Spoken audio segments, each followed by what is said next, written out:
Welcome to our very first episode of Practice English Through Storytelling and Shadowing.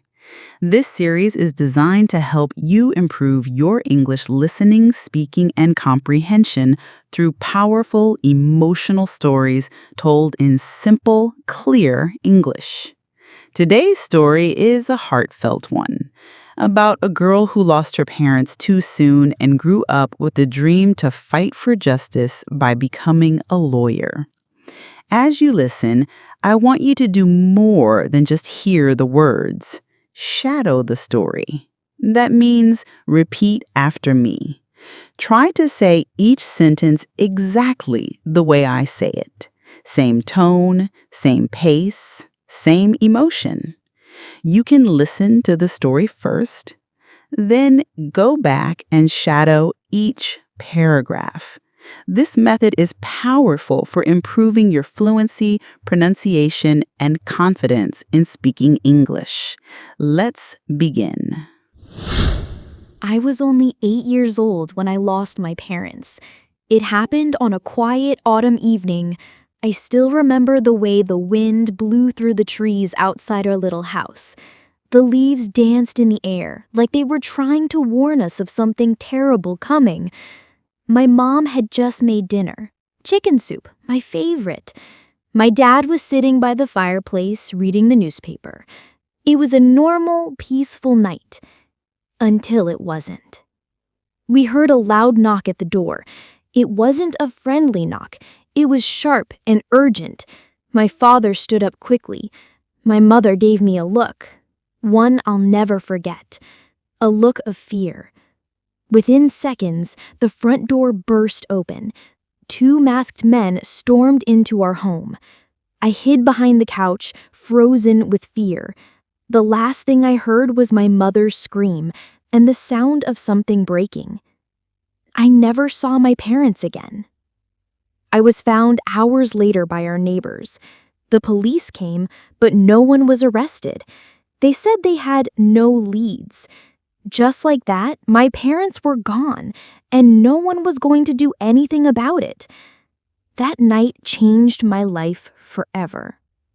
I moved in with my aunt and uncle in another town. Their home was small, but they took me in with open arms. My aunt, Marie, was a nurse. She worked long hours, but every evening she sat beside me and held my hand. "You're safe now," she used to whisper. "We'll take care of you."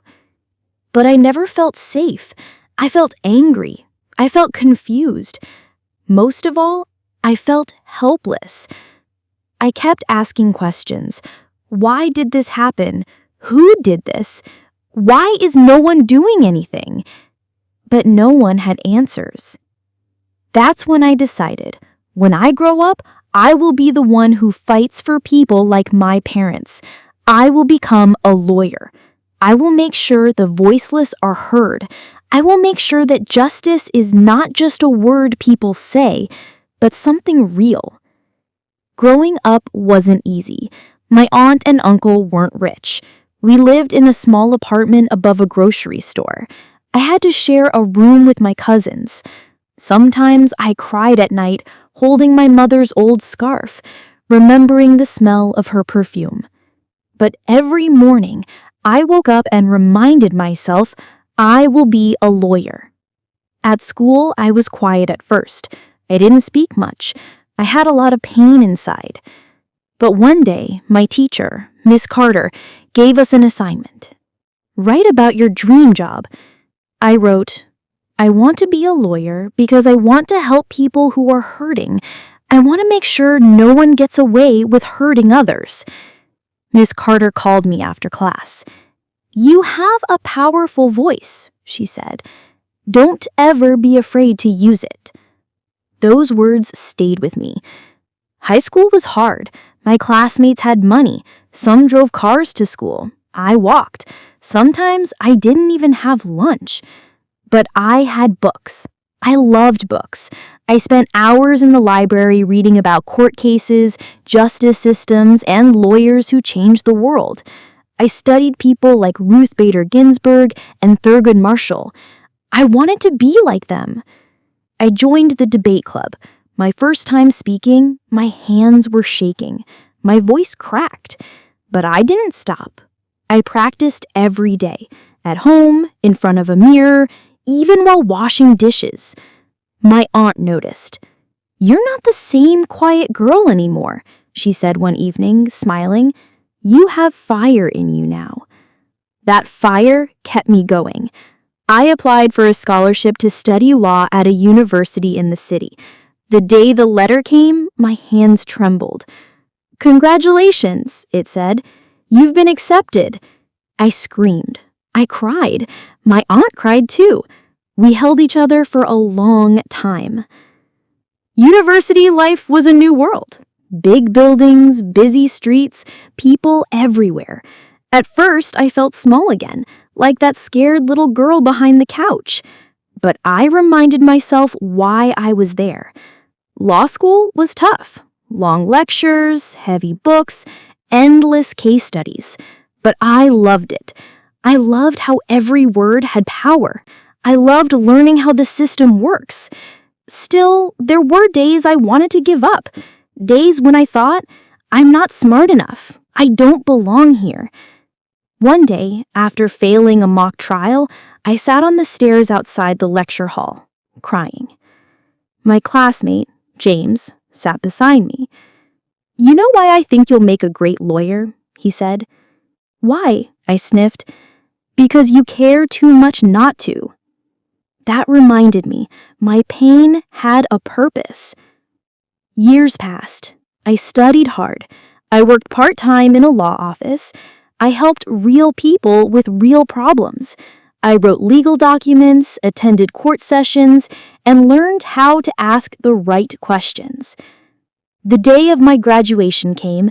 I walked across the stage in my black robe and cap. My name was called. Graduating with honors.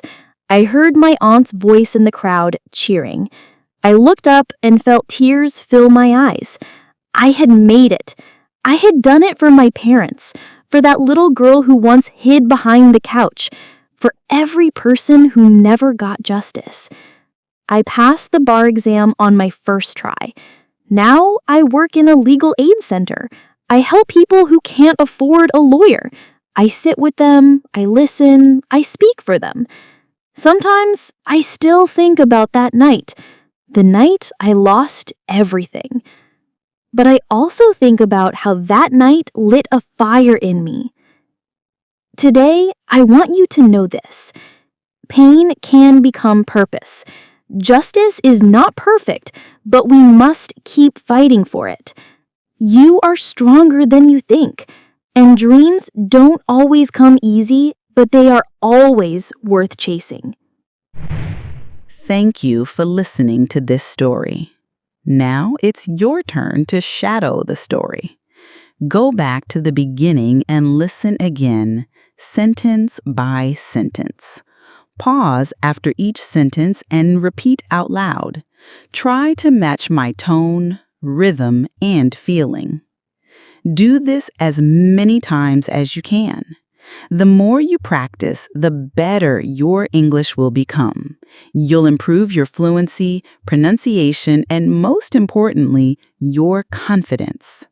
Remember, your voice matters. Just like the girl in the story, you can turn pain into power and dreams into reality. See you in the next episode. Keep practicing and keep growing. Learn English to fluency.